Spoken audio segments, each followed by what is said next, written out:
وَلَقَدْ يَسَّرْنَا الْقُرْآنَ لِلذِّكْرِ فَهَلْ مِن مُّدَّكِرٍ۔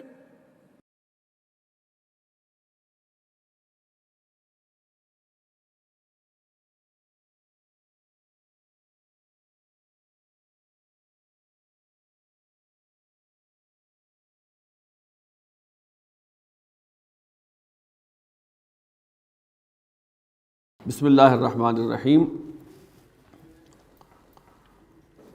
بل یرید الانسان لیفجر امامہ یسأل ایان یوم القیامہ۔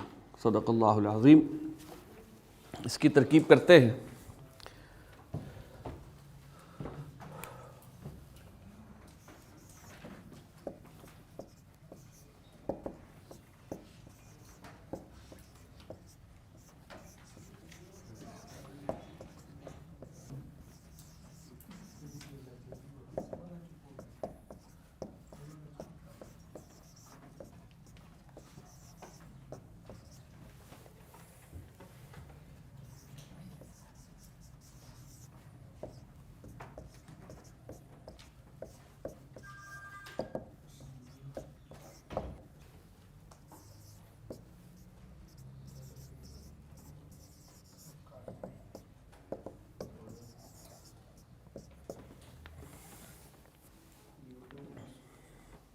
بل یہاں پر ایک لفظ آیا ہے، حرف ہے، اس کو عطف ہی کہا جاتا ہے،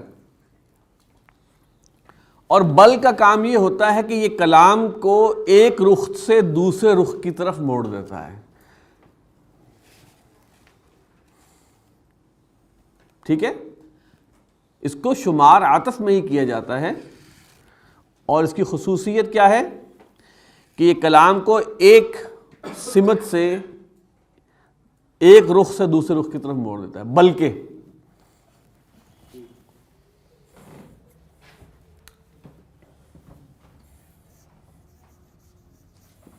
یرید فعل ہے، الانسان حالت رفع بتا رہی ہے، فاعل۔ اب یہاں لام زر لی جو ہے یہ ناصبہ ہے، اور اس کے معنی بھی کیا ہے کہ لام تاکید پہ زبر ہوتی ہے، لا ہوتا ہے، ان الانسان لفی خسر، وہ لام تاکید ہے، یہ حروف ناصبہ سے ہے۔ یفجرا، یہ اس ناصبہ کی وجہ سے نصب میں ہے فعل، اور اس کا فاعل ہے ہوا، جو جا رہا ہے امام،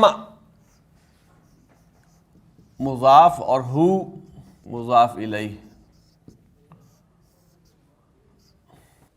امام اس کی نسب بتا رہی ہے کہ یہ مفعول ہے، اور مفعول کی اقسام کچھ ہم نے پڑھی تھیں۔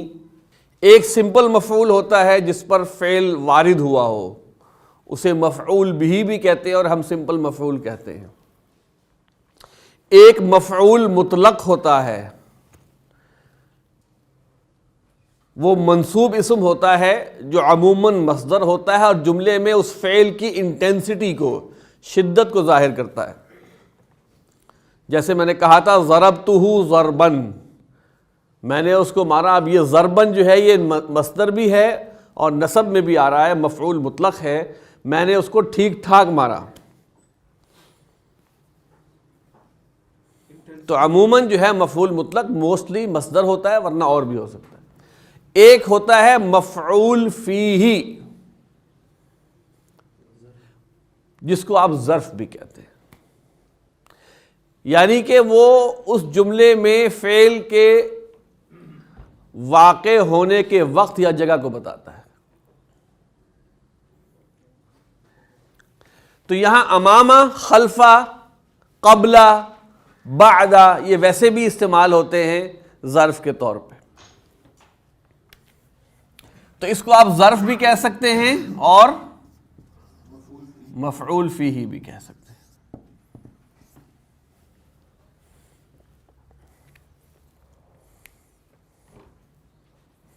اب آپ دیکھیں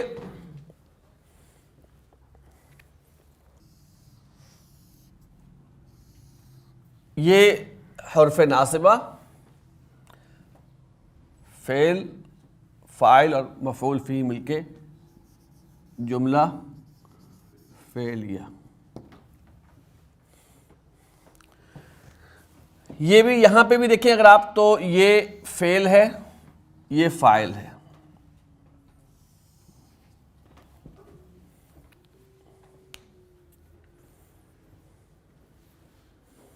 اب یہاں پر بل یرید الانسان، بلکہ انسان ارادہ کرتا ہے، یہ بات تو ہو گئی مکمل، لیکن کیا ارادہ کرتا ہے؟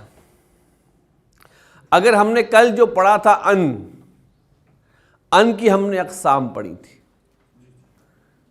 ٹھیک ہے، اگر ہم اس کو کیا ارادہ کرتا ہے کہ وہ کیا کرے، کہ وہ کیا کرے، کہ تو وہ کہ کی تفسیر کیا ہوتی ہے؟ دیکھیے جو بیان کر رہا ہے، آپ بتائیے ان 4 ان کی کیٹیگریز میں سے کون سی کیٹیگری؟ اگر یہاں ان ہوتا تو ان 4 ان کی کیٹیگریز میں سے کون سی میں آتا؟ تفسیری. تو یہاں پر بھی یہ بیسیکلی اس کے ارادے کو یہ لام جو ہے آگے ایکسپلین کر رہا ہے. تو اس کا باہمی ربط تو ہے، باہمی ربط تو ہے، لہذا ہم یہ کہہ سکتے ہیں تفسیر یرید.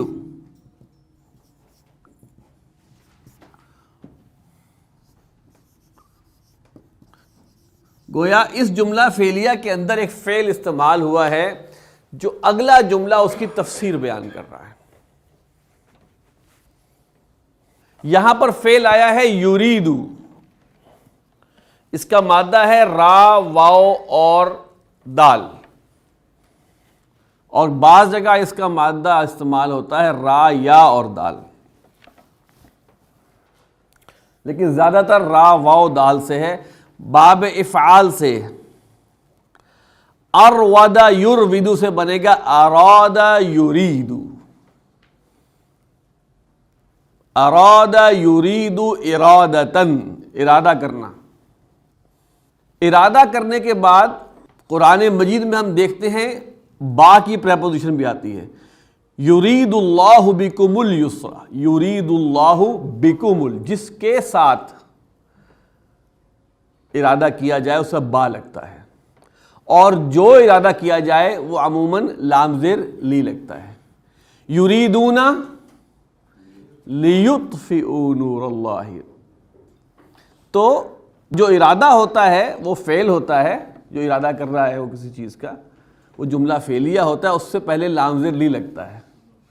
اور جس کا ارادہ، جس کے ساتھ ارادہ کیا جائے، جس کے بارے میں ارادہ کیا جائے، اس کے ساتھ لگتا ہے با زیر بھی. لیفجرا، یہ یفجرا اس کا مادہ ہے فا، جیم اور را. فجرا یفجر، باب نصرہ سے آتا ہے، اس کا مطلب ہے پھاڑنا. فجر بھی ہے نا جب پو پھٹنے کا وقت ہے. پھر اسی سے آگے نکلتا ہے خلاف ورزی کرنا، یعنی کہ آپ قانون کو توڑتے ہیں، اخلاقیات کو توڑتے ہیں، تو آپ اس کی خلاف ورزی کرتے ہیں. پھر اسی سے ڈرائیو ہوا برائی کرنا، اور ہر قسم کی برائی فجور میں، فاسق و فاجر. اچھا، اس میں بعض اوقات زیادہ تر مطلب لیا جاتا ہے جنسی برائی کا، لیکن عمومی طور پہ بھی ہے، لیکن اس میں خاص ایلیمنٹ جنسی برائی کے حوالے سے بھی آتا ہے. تبھی 2 الگ اصطلاحات ہیں، فاسق اور فاجر. امامہ، امامہ سامنے کو کہتے ہیں. اب یہ لیفجرا امامہ کہ وہ خلاف ورزی کرے اپنے سامنے کی، برائی کرے اپنے سامنے. اصل میں کیا ہے اس میں جو بتایا جاتا ہے کہ انسان کہتا ہے ابھی میں برائی کر لوں، جو سامنے آ رہی ہے اپرچونٹی وہ اویل کر لو، توبہ بعد میں کر لیں گے. تو یفجر امامہ کیا ہے کہ سامنے جو آپ کے ایک اپرچونٹی آ رہی ہے برائی کی، یہ میں اویل کر لوں، پھر دیکھ لیں گے کیا ہوتا ہے۔ بل یرید الانسان لیفجر امامہ، بلکہ انسان ارادہ کرتا ہے کہ وہ اپنے سامنے ایک برائی کرے۔ اب یہ بیسیکلی ایک ٹرم ہے یفجر امامہ، جو برا کام سامنے آ گیا وہ کر ڈالا، انسان یہ چاہتا ہے۔ بڑھاپے میں توبہ کر لیں گے، اگلے جمعے کو توبہ کر لیں گے، تو یہ انسان کی سرشت ہے۔ وہ ہے نا قرآن مجید میں انما التوبۃ علی اللہ، بے شک توبہ کا قبول کرنا اللہ نے اپنے اوپر لازم کیا ہے، الذین یعملون السوء بجہالۃ، وہ ان لوگوں کی توبہ جو جہالت میں گناہ کر لیتے ہیں، گناہ جہالت ہی میں ہوتا ہے، ثم یتوبون من قریب، پھر فوراً ہی توبہ کر لیتے ہیں۔ ایسے لوگوں کی توبہ کو اللہ نے اپنے اوپر لازم کیا ہے، توبۃ علی اللہ۔ لیکن ایک اور بات اس سے آگے بتایا گیا، وَلَيْسَتِ التَّوْبَةُ لِلَّذِينَ يَعْمَلُونَ السُّوءَ، اور ان لوگوں کی توبہ قبول نہیں ہوتی جو برائی کرتے رہتے ہیں، حَتَّى إِذَا حَضَرَ أَحَدَهُمُ الْمَوْتُ، جب ان کے سامنے موت آگے کھڑی ہو جاتی ہے پھر وہ توبہ کرتے ہیں، ان کی توبہ اللہ قبول نہیں کرتا۔ قال انی تبت الآن، پھر وہ کہتا ہے اب میں توبہ کرتا ہوں، وَلَلَّذِينَ يَمُوتُونَ وَهُمْ كُفَّارٌ، وہ نہیں مرتے مگر کافر مرتے ہیں۔ تو بل یرید الانسان لیفجر امامہ، یسأل فعل، اس کا فاعل ہے ہوا، اور یہ جا رہا ہے حضرت انسان کی طرف۔ ایانا، یہ اصل میں ہے اسم استفہام۔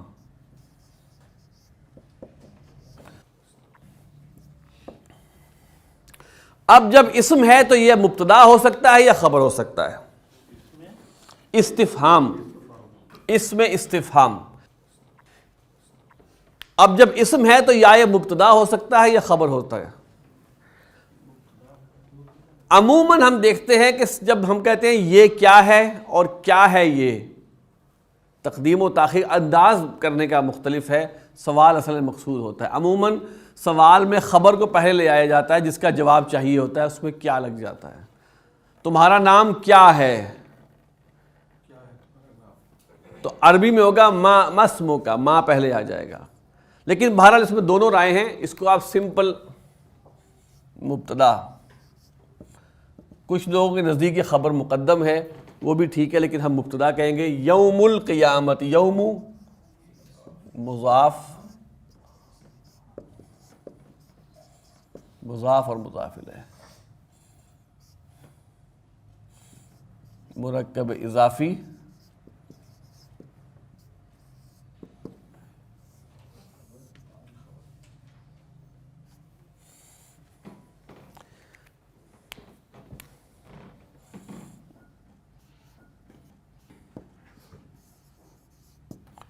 یہ جملہ اسمیہ ہے بھائی، اسم سے شروع ہو رہا ہے، اور یہ مفعول ہے یسألو کے لیے۔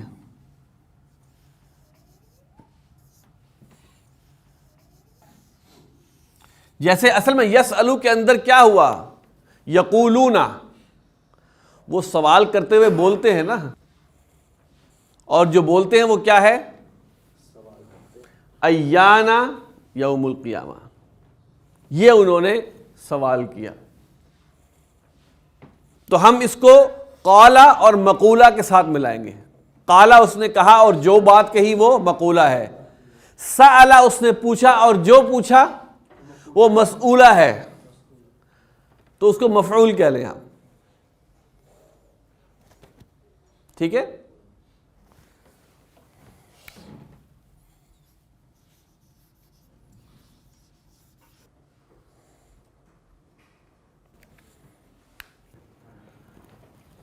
یسألو وہ سوال کرتا ہے، ایانا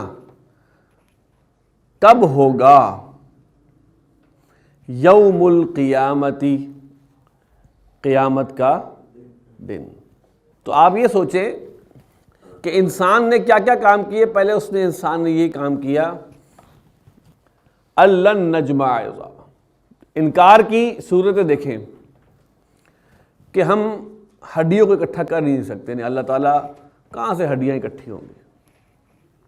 اس کا جواب دے دیا کیوں نہیں، ہم قادر ہیں، ایک ایک پور کو درست کر سکتے ہیں. اور پھر بتا دیا گیا کہ اصل میں تم جو ہو نا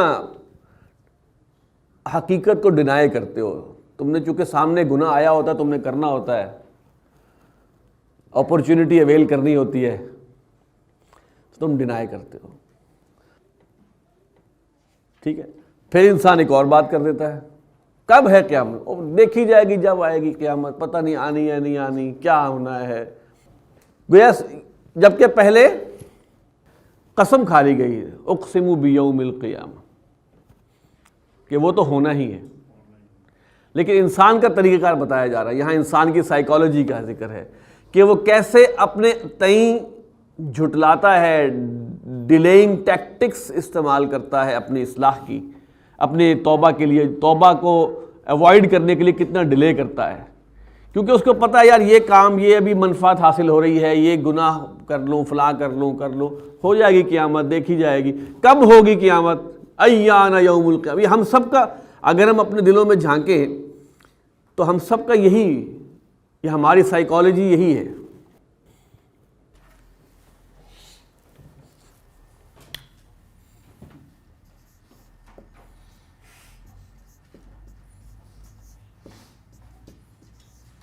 فَإِذَا بَرِقَ الْبَصَرُ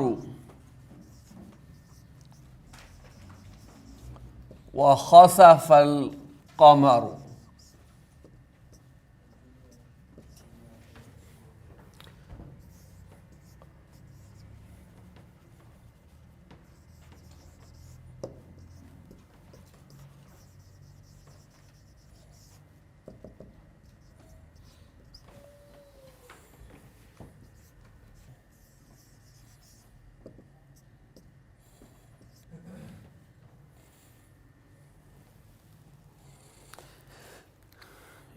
یہاں آ رہا ہے اذا. اذا کے بارے میں پھر جان لیجیے. دیکھیے دو حروف ایسے ہیں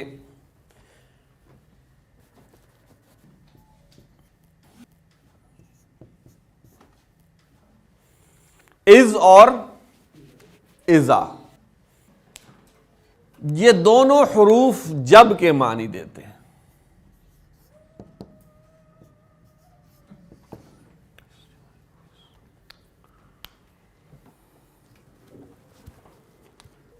ان میں فرق کیا ہے؟ از جو ہے یہ معنی کو ماضی میں لے جاتا ہے، چاہے اس کے بعد، از کے بعد چاہے فعل ماضی لگا ہو، چاہے فعل مضارع لگا ہو، معنی ماضی میں جائے گا. از یعنی معنی کو یہ ماضی میں لیتا ہے، چاہے اس کے بعد فعل مضارع ہی کیوں نہ لگا ہو. اذا جب کے معنی دیتا ہے اور یہ معنی کو مستقبل میں لے کے جاتا ہے، چاہے اس کے بعد فعل ماضی ہی کیوں نہ لگا ہو، چاہے اس کے بعد فعل ماضی ہی کیوں نہ لگا ہو. اور مزید یہ کہ یہ اس کے اندر شرط کا مفہوم بھی ہوتا ہے، جب یہ ہوگا تو فلاں ہوگا. ٹھیک ہے، تو یہ آپ اپنے ذہن میں فرق رکھ لیں از اور اذا کا. تو جب جو ہے، جب ماضی میں ہوگا تو از لگے گا، جب مستقبل میں تو اذا. یہاں پہ ہے اذا،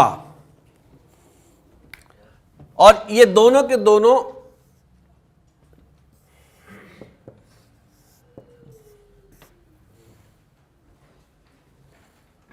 جب کوئی خاص ٹائم کا ذکر ہو رہا ہے، ظرفیت ہے اس کے اندر. ٹھیک ہے. اچھا اب یہاں دیکھیں یہ اذا صاحب نے کمال کیا کیا ہے. یہ شرط کے معنی دے رہا ہے یہاں پہ جب، اور ساتھ ساتھ ظرفیت بھی ہے اس میں.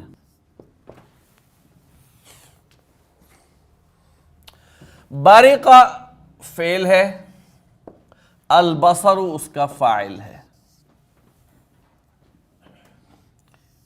فعل اور فاعل جملہ فعلیہ.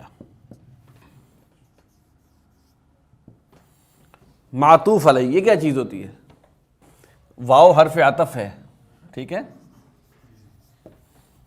اس سے پہلے والے کو کہتے ہیں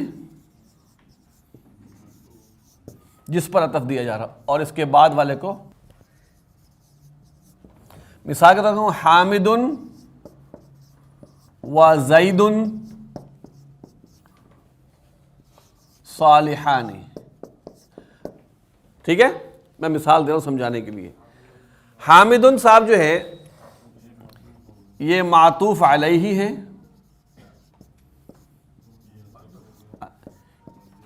یہ معطوف ہو گئے، یہ سب مل کے بنے مبتدا جو ہم نے آپ کو ابھی تک نہیں پڑھایا تھا. اس پر عطف دیا گیا اور اس کو عطف دیا گیا. اب جتنے آگے اور آئیں گے وہ سب کے سب معطوف ہوں گے. ذہب زید و حامد، ذہب فعل، زید معطوف علیہ، واو عطف، حامد معطوف، مل کے الفاعل، ٹھیک ہے. واو جی عطف کا ہے، ٹھیک ہے. خسف فعل، القمر فاعل، فعل فاعل جملہ فعلیہ معطوف. دیکھیے عطف جملے بھی ہو سکتے ہیں، اسم بھی ہو سکتے ہیں، فعل بھی ہو سکتے ہیں. ذہب و ضرب و اکل، زید ذہب و اکل و فلاں و فلاں و فلاں و ماتا. زید کے سارے فعل ہیں بیچارے کے، ساری خبریں زید کے لیے. جمعہ فعل مجہول ہے جی، فعل مجہول، فعلہ کا وزن ہے. الشمس، پھر ہم اس کو اسی طرح لے آتے ہیں. فاعل ہم یہ کہہ سکتے تھے فاعل 1 فاعل 2 کہہ سکتے تھے، لیکن اب ہم تھوڑا سا اس کو دونوں کی رفع بتا رہی ہے کہ یہ فاعل ہے. آپ کے پاس لکھنے کے دو طریقے ہیں. آپ فاعل 1 کر لیں، عطف فاعل 2، دو اس کے جمعہ کے دو فاعل ہیں. جب فعل ظاہر ہو جاتا ہے تو فاعل چاہے 1 ہو چاہے 100 ہو، فعل واحد کا لگتا ہے، تو یہاں فعل واحد. نائب الفاعل، یہ نائب الفاعل. نائب الفاعل جو ہیں وہ دو ہیں. فعل مجہول کا فاعل نہیں ہوتا، نائب الفاعل ہوتا ہے، اور نائب الفاعل دو ہے. اور فعل مجہول ظاہر ہو گیا ہے، چاہے کوئی فعل معروف بھی ظاہر ہو تو اس کے فاعل جتنے ہو فعل واحد لگے گا. فعل مجہول ظاہر ہو جائے اس کے نائب الفاعل جتنے بھی ہوں فعل واحد لگے گا.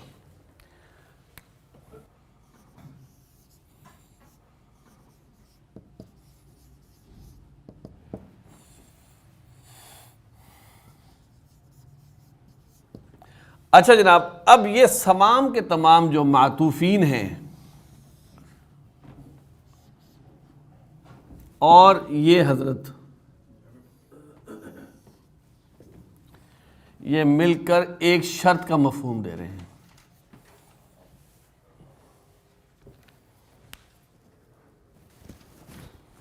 تین کام ہوں گے. فَإِذَا بَرِقَ الْبَصَرُ وَخَسَفَ الْقَمَرُ وَجُمِعَ الشَّمْسُ وَالْقَمَرُ، تو اس کے بعد جو ہونا ہے وہ جواب، وہ اذا کا جواب ہے جو ہم آگے پڑھیں گے. لیکن فی الحال ہم اس کو سمجھ لیں کہ یہ تین چیزیں اذا کے ساتھ ہیں. اذا برق البصر، اذا خسف القمر، اذا جمع الشمس والقمر.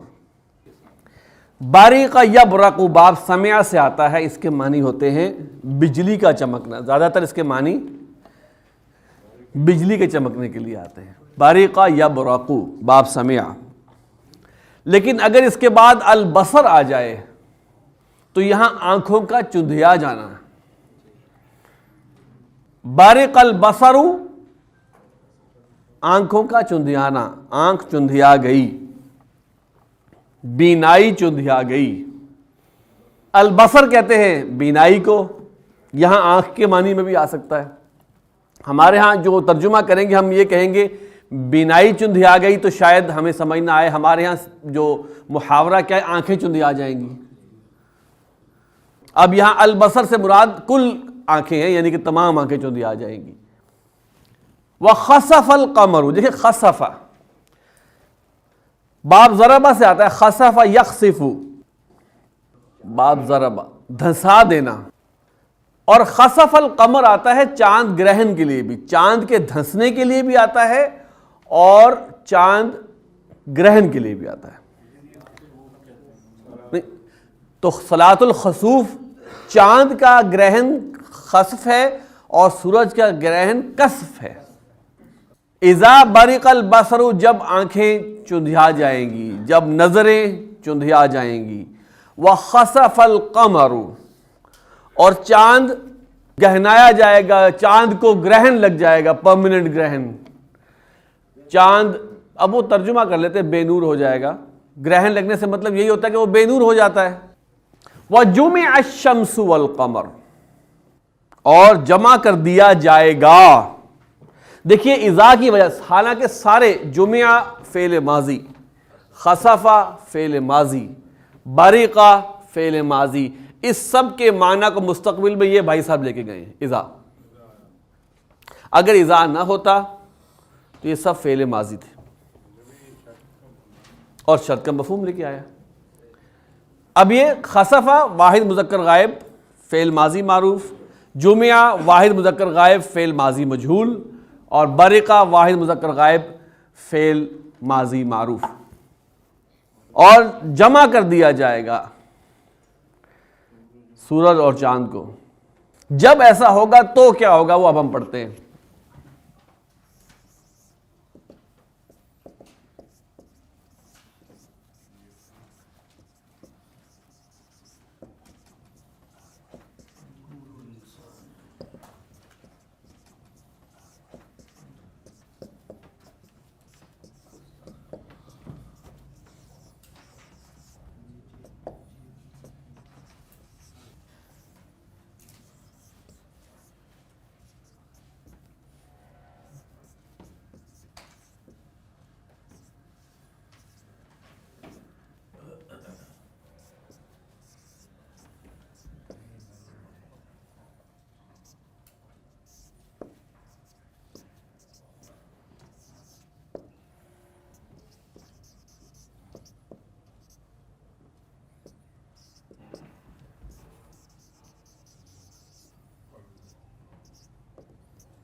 اب دیکھیے ہمیں یہاں پہ کیسے پتا چلا کہ اب جواب شروع ہو رہا ہے؟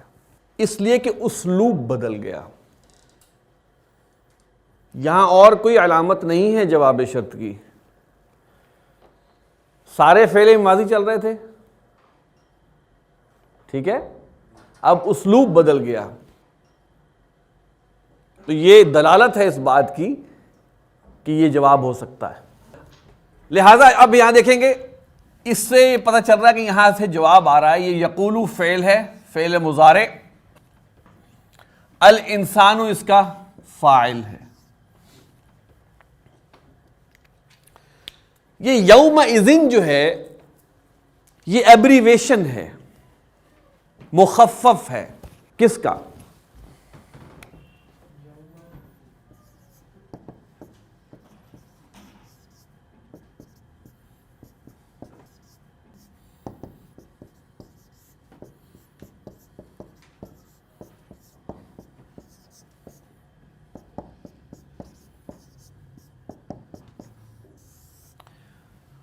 یوم اذن کا، جب فلاں فلاں ہوگا، یوم اذ کان کذا و کذا، اس کا مفہوم کیا ہے؟ جب فلاں کام ہوگا اس روز، یعنی کہ کسی خاص روز کی طرف لے کے جا رہا ہے۔ تو ہم بھی کہتے ہیں نا اس دن دیکھیں گے، اس دن تو سب سچ سامنے آ جائے گا، سب سچ سامنے اس دن تو سب سچ سامنے آ جائے گا۔ یہ اس دن سے کیا مراد ہے؟ یومئذ، جب فلاں فلاں ہوگا تو سب سچ سامنے آ جائے گا، اس دن سب کو بدلہ ملے گا۔ یہ اس دن سے کیا مراد ہے؟ یومئذ، ٹھیک ہے؟ اور یہ ظرف ہے، ظرف از اکول ٹو مفعول فی، تو آپ ظرف بھی لکھ سکتے ہیں اور مفعول فی، دونوں چیزیں لکھ سکتے ہیں۔ یقول الانسان یومئذ، انسان اس دن کہے، تو انسان اس دن کہے گا، جب یہ کچھ ہو جائے گا تو پھر انسان بول اٹھے گا۔ اینا، یہ اس میں استفہام ہے،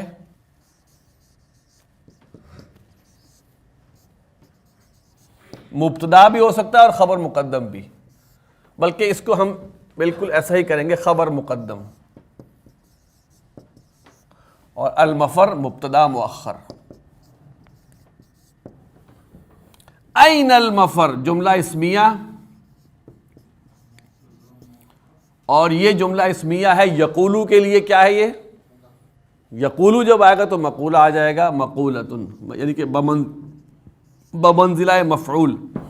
تو یقولو اپنے فعل، فاعل، ظرف، یہ مل کر جملہ فعلیہ، اور یہ ہے اس میں جواب، جواب شرط یا جواب اذا۔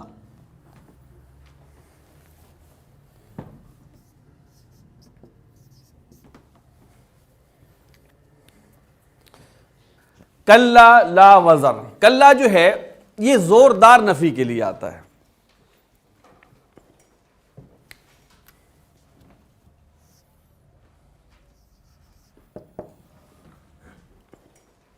ہرگز نہیں، زوردار نفی، تاکیدی نفی، نفی وہ بھی تاکیدی۔ لا وزرا، یہ لا ہے لائے نفی جنس، اور لائے نفی جنس کی ہم نے کیا پہچان بتائی تھی کہ جس کی نفی ہو رہی ہو وہ واحد ہوتا ہے، نکرہ ہوتا ہے، اور ایک زبر سے نسب میں ہوتا ہے۔ تو یہ وزرا بتا رہا ہے کہ یہ لائے نفی جنس کے علاوہ کوئی اور لا ہے نہیں۔ یہ ہے جی مبتدا۔ عموماً لائے نفی جنس کے بعد اس کی خبر محذوف ہوتی ہے۔ ہم کہتے ہیں تیرے سوا کوئی نہیں، تیرے سوا کوئی موجود نہیں، لا الہ، کوئی الہ نہیں، کیا نہیں؟ موجود نہیں۔ تو اس کی خبر جو ہے یہ محذوف ہے۔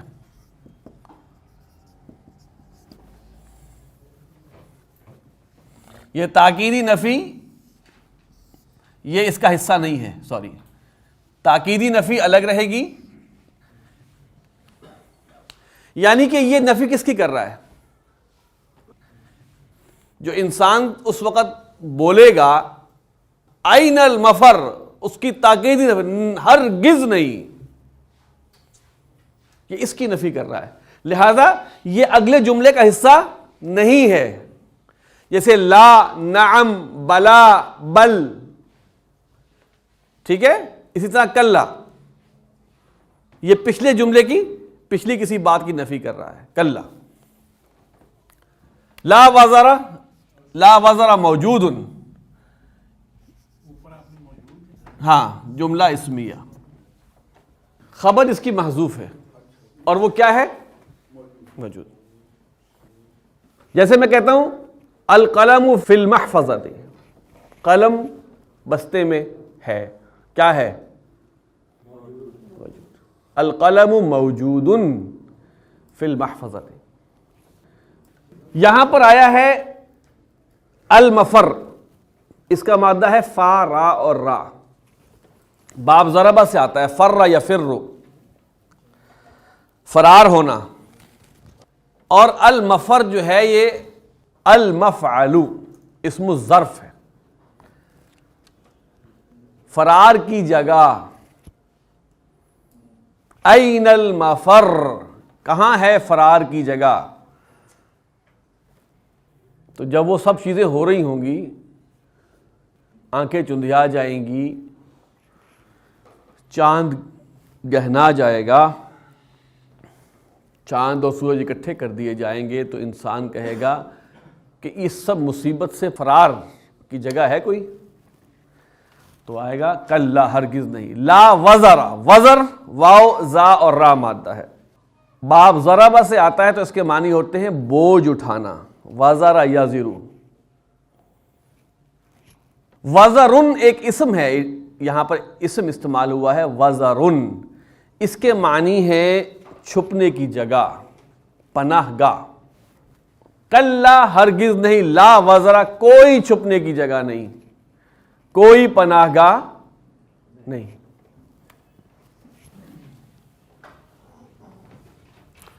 الہ حرف جار ہے جی.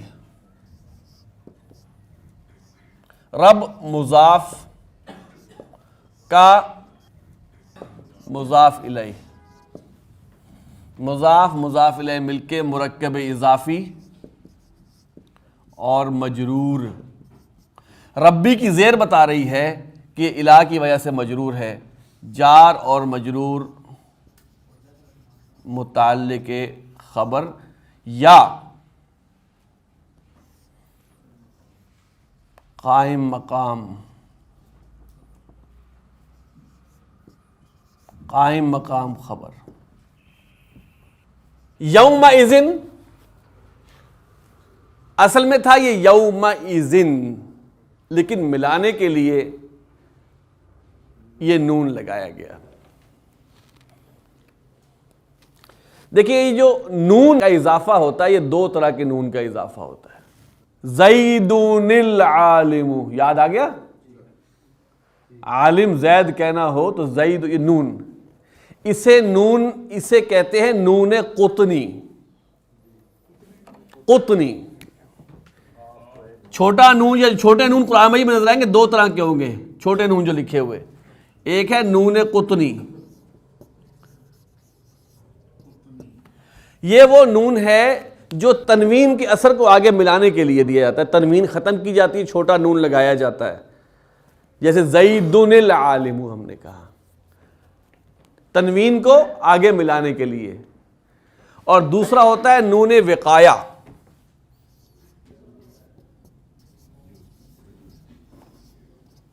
یہ وہ نون ہوتا ہے جو مفعول کی ضمیر کے ساتھ لگتا ہے، متکلم.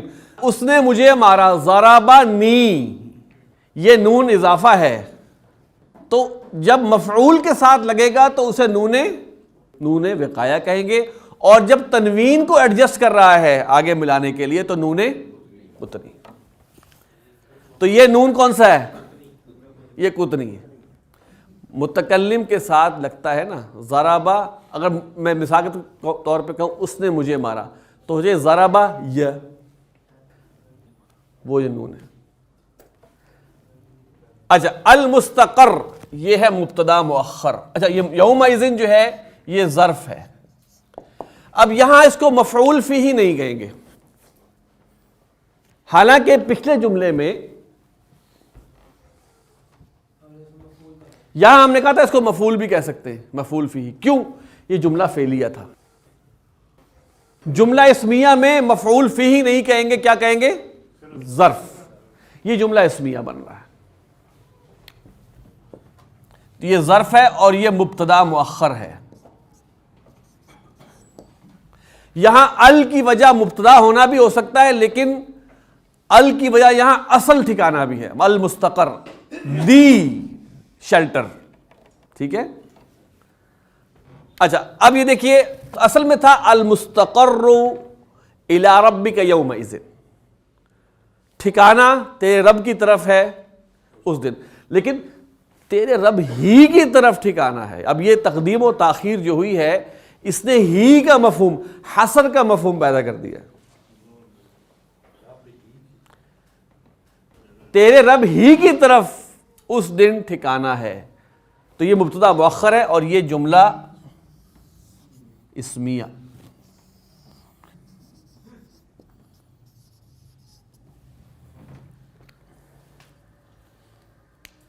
اچھا یہاں پہ دیکھیے، یہاں پہ جو لفظ آ رہا ہے مستقر،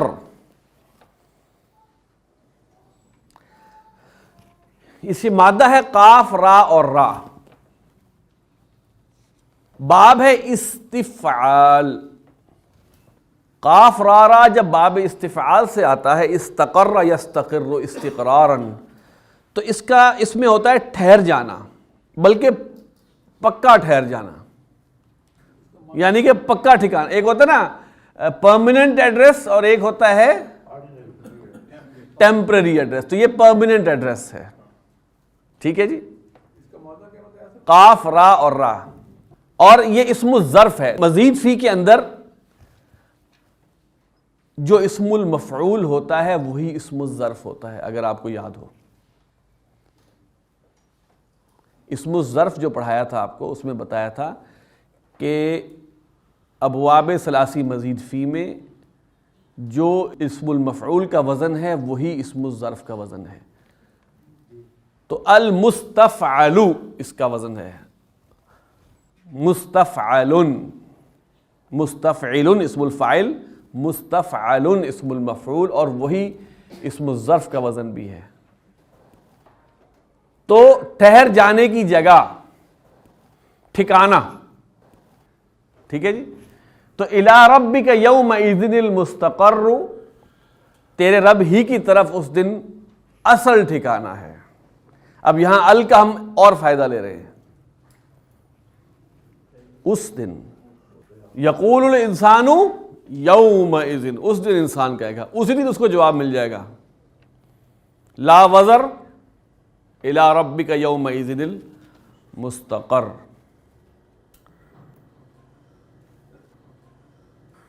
ٹھیک ہے جناب. سبحانک اللہم و بحمدک، نشہد ان لا الہ الا انت، نستغفرک و نتوب الیک.